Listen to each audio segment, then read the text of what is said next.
Hello, আসসালামু আলাইকুম। দিল্লি থেকে হাসিনা বলতেছি। কে বলতেছেন? ওয়ালাইকুম আসসালাম ওয়া রাহমাতুল্লাহি ওয়া বারাকাতুহু। আমি আসিফ নজরুল বলতেছিলাম বাংলাদেশ থেকে। কিছু কথা বলবো আপনার সাথে, মন দিয়ে শুনতে হবে, ফোনটা কাটবেন না প্লিজ। জি ভাই বলুন, আমি শুনতে রাজি আছি।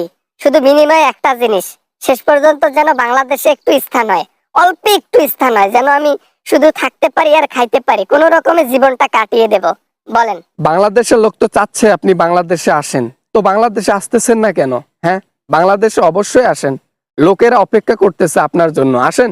বাংলাদেশে ঢুকলে আমার রক্ত খুঁজে পাওয়া যাবে না, আমার অংশও খুঁজে পাওয়া যাবে না। বাংলাদেশের লোক এমন ক্ষিপ্ত আমার উপর যে আমার উপর ডুংডুঙি বাজাবে। এ জীবন আর তখন আমার থাকবে না, জনগণের হয়ে যাবে। তাই দেখে শুনে যাইতে হবে। যাই হোক, এই সব কথা বাদ দিলাম, এখন মেইন পয়েন্টে আসি। যেহেতু বাংলাদেশে ঢুকবেন না, খালি ভকর ভকর করবেন, অতএব এই টপিক বাদ দিলাম। এখন মেইন টপিকে আসি। বাংলাদেশ থেকে যে অর্থ নিয়েছেন, এই অর্থ কোথায় রেখেছেন? জয়ের কাছে?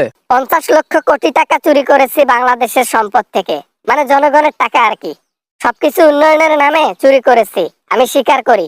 এ টাকা জয়ের কাছে আছে, আমার পার্সোনাল অ্যাকাউন্টে আছে, কিন্তু উইথড্র করতে পারতেছি না। যদি বাঁচতে চান, যদি সুষ্ঠুভাবে দুনিয়াতে থাকতে চান, তাহলে এই টাকা তাড়াতাড়ি উইথড্র করে, অথবা কই আছে, কোথায় আছে, সেই সন্ধান আমাদেরকে দেন। আমরা সেই টাকা উদ্ধার করব এবং দেশের ঋণ যতগুলো আছে সব পরিশোধ করে দেব। আমি সবকিছুর উইথড্র করার ইয়া দেব, কোথায় টাকা আছে সেটারও সন্ধান দেব। বিনিময়ে আমিও একটা জিনিস চাই। কি চান আপনি? আপনার তো চাওয়ার কিছু থাকতে পারে না, তারপরও শুনি কি চান। আমাকে সেই ক্ষমতা আবার ফিরিয়ে দিতে হবে। আওয়ামী লীগ আবার বাংলাদেশে জাগতে হবে। আমার সেই সরকার পদবি আবার ফিরিয়ে দিতে হবে, গদি ফিরিয়ে দিতে হবে। যদি এই শর্তে রাজি হন, কালকেই আমি আমার টাকার সন্ধান দেব, উইথড্র করে এনে পরিশোধ করবেন ঋণ। যদিও আমরা নেতা খেতারা যদি মানি এই বিষয়টা, যে আপনাকে ক্ষমতা দিয়ে টাকা নেব, নিয়ে ঋণ শোধ করব, আর এই জিনিসটা কে মানবে না জানেন? দেশের বাপ মানবে না। দেশের বাপকে? জনগণ। যে জনগণের সাথে পাঙ্গা নিলে কেউ টিকতে পারে না। তাহলে ওই শর্তে যদি রাজি না থাকেন, তাহলে আর কি করার, কিছু করার নেই। আমি টাকার সন্ধান দেব না। ওই টাকা জয়ের কাছেও আছে, আমার অ্যাকাউন্টেও রাখা আছে। যদি সরকার পদবি দেন, আমি টাকা ফিরিয়ে দেব, সমস্যা নাই। জনগণ এই ঋণ কষ্ট করে হলেও শোধ করবে, পরিশোধ করবে, কিন্তু আপনার মতো স্বৈরাচারকে কখনো অ্যাকসেপ্ট করবে না। হ্যাঁ, অ্যাকসেপ্ট করবে তখনই যখন জনগণের মাঝ দিয়ে এসে সরকার পদবি চাইবেন। যদি পারেন তা আসি চান। না না না না না, প্রশাসনের আয়ত্ত ছাড়া যাওয়া যাবে না।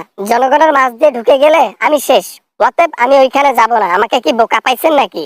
আপাতত মোদির এখানে আছি, ওকে পিছন মারা দিচ্ছি আর থাকতেছি, সমস্যা তো নাই। এই টাকা দিতে বাধ্য থাকিবেন। যে টাকা জনগণের নিয়েছেন না, ওই টাকা খাইতে পারবেন না, কোনো দেশে টিকতেও পারবেন না। দিল্লিতে আর কতদিন থাকবেন? বের করে দিলে সব শেষ। এই টাকা আপনাকে ফিরিয়ে দিতেই হবে, ইনশাল্লাহ সেই ব্যবস্থা হচ্ছে। আমি মোদিকে বিয়ে করব, তাও ইন্ডিয়া ছেড়ে দেব না। ইন্ডিয়া হচ্ছে আমার জন্মভূমি, আমার মাতৃভাষা এখান থেকে শুরু। আমার মা বাবার জন্ম এখানে, আমার জন্ম এখানে। আমরা হিন্দু স্থান থেকে জন্ম নিয়েছিলাম। এই জন্য ভারতবাসীর প্রতি এত তোমার টান। এই জন্য তো বলি, ভারতের সাথে এত কেন ভালোবাসা? ভারতকে কেন এত সম্পদ দেওয়া হয়, এত মাছ দেয়া হয়, এত অর্থ দেয়া হয়? আজকে বুঝলাম ভারতের সন্তান হাসিনা। হ্যাঁ হ্যাঁ, ঠিক বলছেন। আমি এই জায়গারই সন্তান, আমার জন্ম ভারতে। তাই আমি মোদিকে বিয়ে করব, বিয়ে করে এইখানে থাকবো। এইখানে থাকবো, কেউ আমাকে টাচও করতে পারবে না। সর্বোচ্চ ক্ষমতা নিয়ে থাকবো, বাংলাদেশে সবসময় বন্যা দেব। বন্যা দেবার কথা বলতেছেন? আপনি বিয়ে করেন না, সমস্যা নাই। ওই মোদির প্রয়োজন শেষ হলে আপনাকে পুটকিতে লাথি দিয়ে বের করে দেবে দেশ ছেড়ে, দেশ থেকে, বোঝেন নাই? তখন টেরটা পাবেন। আর রইল বন্যার কথা, ফারাক্কার বদলে ফারাক্কা হবে। মোদি কিন্তু এটা জেনে গিয়েছিল যে ফারাক্কাবাদ দিতে চলেছি, সেই অবস্থায় সে প্যানের মধ্যে হেগে দিয়েছিল। তাই পানি ছাড়ার চিন্তা ভাবনাও দূর করে ফেলেন। না, আপনার সাথে কথা বলতেই আমার ইচ্ছা করতেছে না। আবার না মানে, তাইলে ফোন রাখলাম, আর কিছু বলতে চাই না। যতগুলো জনগণের ধন সম্পদ খাইছেন, সবগুলো ফিরিয়ে দিতে বাধ্য থাকিবেন। আর কয়েকটা দিন শুধু অপেক্ষা করেন, তারপর দেখেন কি আপনার অবস্থাটা হয়। শুধু দেখতে থাকেন। যেভাবে লুটপাট করে দেশটারে নষ্ট করে ফেলাইছেন, লুটপাটের টাকা ফিরিয়ে দিতে। আসসালামু আলাইকুম বন্ধুরা, আশা করি সবাই ভালো আছেন। আমিও অনেক ভালো আছি। আশা করি যে ভিডিওটা আপনাদের জন্য তৈরি করা হয়েছে, এই ভিডিওটা আশা করি অনেক এনজয় করেছেন। যদি এনজয় করেন তাহলে প্লিজ একটা লাইক করবেন। ভিডিও বানাতে অনেক কষ্ট হয়। আর চ্যানেলে নতুন হয়ে থাকলে অবশ্যই চ্যানেলটি সাবস্ক্রাইব করবেন। দেখা হবে আবারও আমেজিং কোনো ভিডিওতে। সবাই ভালো থাকবেন, সবাই সুস্থ থাকবেন। খোদা হাফেজ।